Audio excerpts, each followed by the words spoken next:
Dahulu kala, di sebuah kerajaan yang megah, hiduplah seorang raja bernama Raja William, seorang pemimpin yang bijaksana dan tangguh di medan perang. Ia memiliki seorang permaisuri yang sangat cantik bernama Ratu Elisa, serta seorang putri kecil yang bernama Putri Valerie yang masih berusia 5 tahun. Ia memerintah dengan cinta dan keadilan. Rakyat pun hidup tenang dan bahagia. Hingga pada suatu hari, sang raja harus pergi ke medan perang dan meninggalkan sang ratu dan putri kecil mereka. Ratu Elisa menangis melihat sang suami mengenakan baju perangnya dan akan pergi meninggalkan istana. Ia memiliki firasat yang buruk tentang kepergian sang raja kali ini. Namun Raja William meyakinkan sang istri bahwa ia akan baik-baik saja dan akan kembali dengan selamat dan membawa kemenangan. Sang raja memeluk sang istri dan putri kecilnya yang akan ia tinggalkan dalam waktu yang cukup lama. Dengan berat hati, sang raja pun berangkat diiringi tangisan Ratu Elisa. Ia bersama para prajuritnya meninggalkan istana dan melakukan perjalanan menuju medan peperangan. 2 bulan pun berlalu. Ratu Elisa sangat khawatir karena tidak ada satupun kabar yang ia dapatkan dari medan perang. Hatinya gelisah memikirkan keadaan sang suami yang jauh di sana. Ia tidak bisa berbuat apa-apa. Ia hanya bisa menangis dan berdoa agar sang raja dan prajuritnya dalam keadaan baik-baik saja. Karena merasakan firasat yang buruk, ia pun tidak bisa menunggu lagi. Ia memerintahkan seorang utusan istana untuk mencari kabar. Sang utusan pun menjalankan perintah dan segera pergi ke medan perang untuk mencari tahu keadaan di sana. Sang utusan memerlukan waktu 3 hari 3 malam untuk mencapai tujuan. Setelah lelah karena berkuda dalam waktu yang cukup lama dan hari sudah mulai malam, ia pun beristirahat di dalam hutan. Ia berharap bisa membawa kabar baik untuk sang ratu di istana. Semoga sang raja baik-baik saja. Sesampainya di medan perang, sang utusan sangat terkejut. Ia melihat medan peperangan penuh dengan pasukan yang telah gugur. Ia mencoba menemukan sang raja, tetapi ia tidak jua menemukan keberadaannya. Namun ia tidak menyerah hingga ia menemukan ikat kepala yang biasanya dipakai sang raja ketika berperang. Ikat kepala berwarna merah tersebut ia temukan di tepi jurang yang sangat dalam. Hingga malam hari, ia tidak jua menemukan sang raja. Ia pun berpikir bagaimana ia harus menyampaikan kabar buruk tersebut kepada sang ratu. Ketika fajar menyingsing, sang utusan memutuskan untuk kembali ke istana. Pencariannya tidak membuahkan hasil. Sang utusan menyerahkan ikat kepala milik sang raja yang ia temukan kepada sang ratu.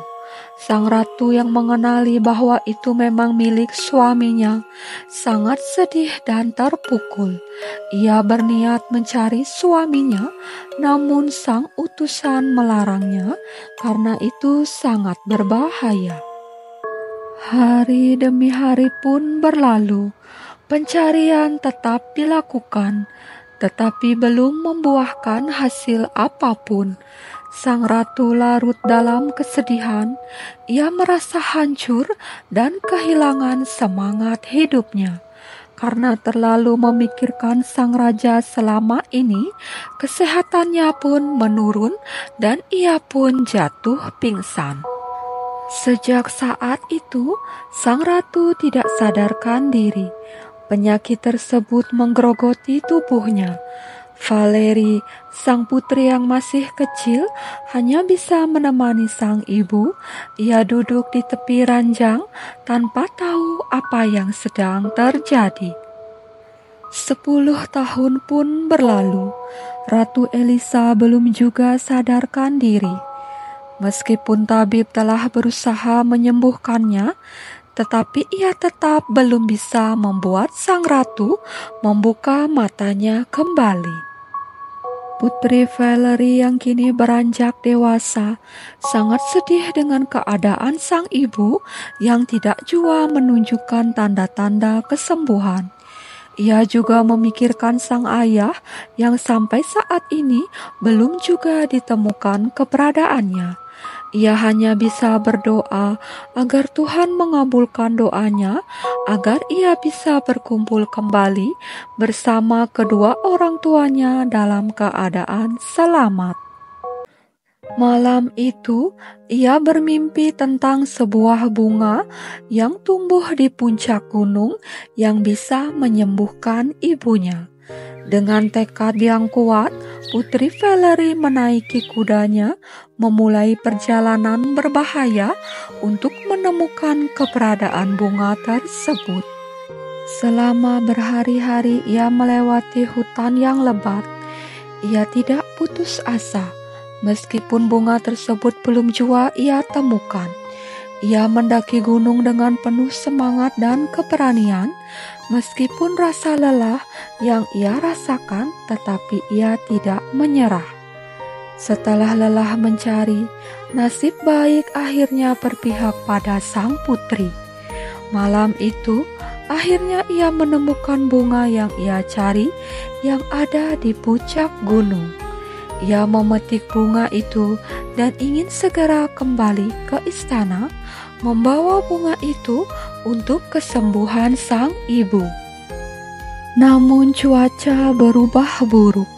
Hujan turun disertai guntur menggelegar. Ia tidak bisa menunggu karena sang ibu yang sangat membutuhkan bunga tersebut. Ia pun melanjutkan perjalanan dengan hati-hati, namun karena hujan deras, jalan yang ia lalui menjadi licin. Sang putri terpeleset dan jatuh dari ketinggian dan tidak sadarkan diri. Keesokan harinya, seorang lelaki tua yang sedang mencari kayu bakar di hutan menemukan keberadaannya. Ialah kakek Oliver. Sang kakek membantu sang putri dan membawanya pulang ke rumah sederhananya di dalam hutan.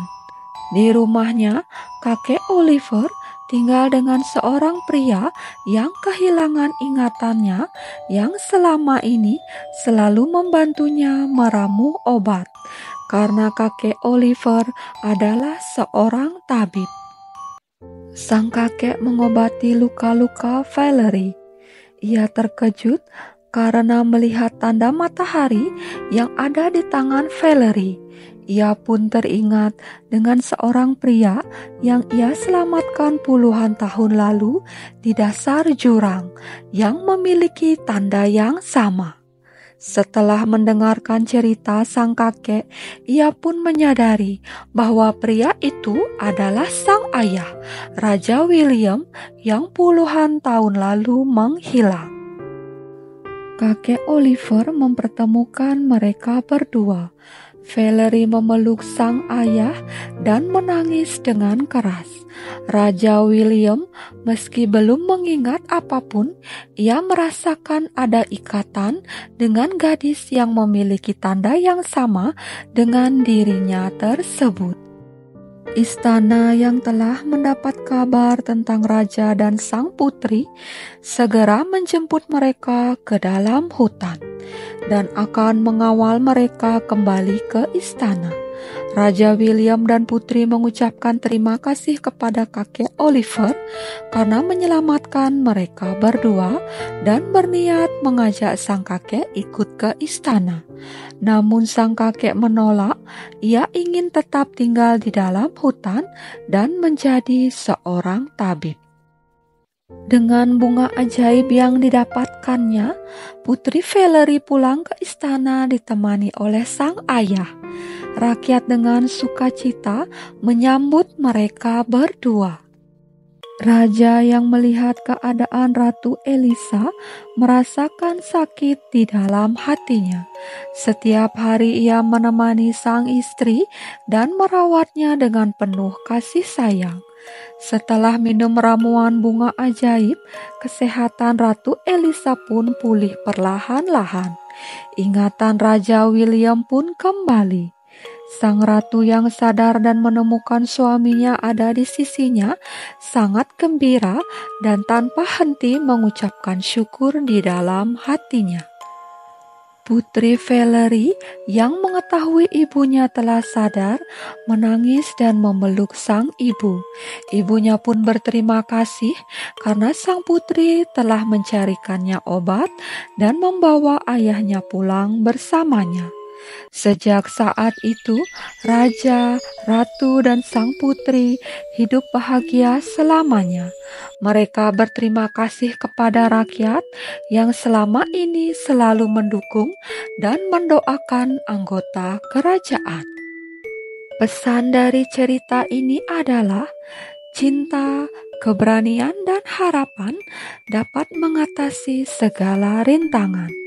Ikatan keluarga, kesetiaan, dan usaha yang tulus akan membawa kebahagiaan dan keajaiban kembali, meskipun melalui masa-masa sulit. Sekian dulu ceritanya, nantikan kisah-kisah selanjutnya ya.